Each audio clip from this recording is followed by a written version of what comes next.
नमस्कार, मैं हूं आपके साथ मयंक। देखिए, बांग्लादेश में जिस तरह से हिंसा हो रही है उसको लेकर एक बड़ी खबर आई है।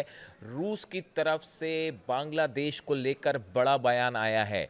देखिए, बताया जा रहा है कि जिस तरह से बांग्लादेश में हिंसा का दौर चल रहा है और मुस्लिम नेता हादी की हत्या के बाद जो है वो सड़कों पर युवा हैं, सड़कों पर प्रदर्शन हो रहे हैं और कई हिंदुओं को निशाना बनाया जा रहा है। उसके बाद बताया ये गया कि इन पूरे सिचुएशन के बारे में रूस के राष्ट्रपति व्लादिमीर पुतिन को भी ब्रीफ किया गया और उसके बाद बांग्लादेश में रूस के राजदूत अलेक्जेंडर ग्रिगोरिएविच की तरफ से एक बड़ा बयान आया है, जो कि बांग्लादेश में ढाका में रूस के जो एम्बेसडर हैं, राजदूत हैं, उनकी तरफ से बयान आया। वो पत्रकारों से बात कर रहे थे।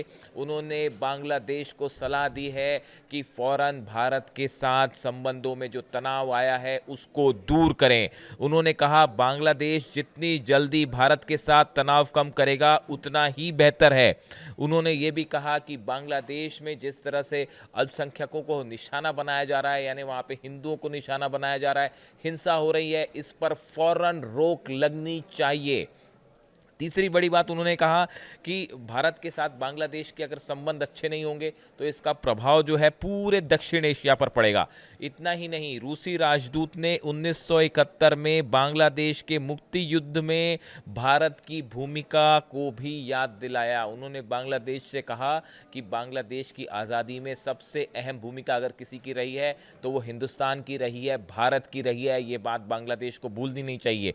उन्होंने कहा कि 1971 में बांग्लादेश को आज़ादी मुख्य रूप से भारत की मदद से मिली थी और रूस ने भी इसका समर्थन किया था। यानी उन्होंने बांग्लादेश को उसकी हिस्ट्री याद दिलाई है और ये कहा है कि जिस तरह से बांग्लादेश को आज़ादी मिली वो भारत की कोशिशों से मिली और रूस ने भी इस पूरी मुहिम में जो है भारत की मदद की थी। इस तरह का बयान रूस की तरफ से आया है। यानी जो हिंसा का दौर बांग्लादेश में चल रहा है उसकी तरफ, उसको लेकर रूस की तरफ से अपना स्टैंड साफ किया गया है और एक प्रकार से बड़ी वार्निंग बांग्लादेश को दी गई है कि फौरन हालात को सामान्य करिए। वहाँ जो हिंदुओं पर हमला हो रहा है उन्हें रोकिए, लॉ एंड ऑर्डर मेंटेन करिए। देखिए, हमने देखा जिस तरह से हादी की हत्या हुई, सिर में गोली लगने के बाद 7 दिनों बाद हादी की मौत हो जाती है और हिंसा का दौर शुरू होता है। कल एक और मुस्लिम नेता को सिर पर गोली मारी गई है, खतरे के बाहर है लेकिन हॉस्पिटल में है। उसके बाद देखिए बड़े प्रदर्शन हो रहे हैं बांग्लादेश में। हिंसा का दौर अब तक जारी है। हादी पर किसने हमला किया इसके बारे में कोई खास जानकारी नहीं है। हमलावरों के का भी कोई खास पता नहीं है वहाँ बांग्लादेश पुलिस को, और इसको लेकर लगातार जो है वहाँ प्रदर्शन हो रहे हैं। कई जगह जो है वो हिंसा की घटनाएं सामने आई हैं, आगजनी की घटनाएं सामने आई हैं।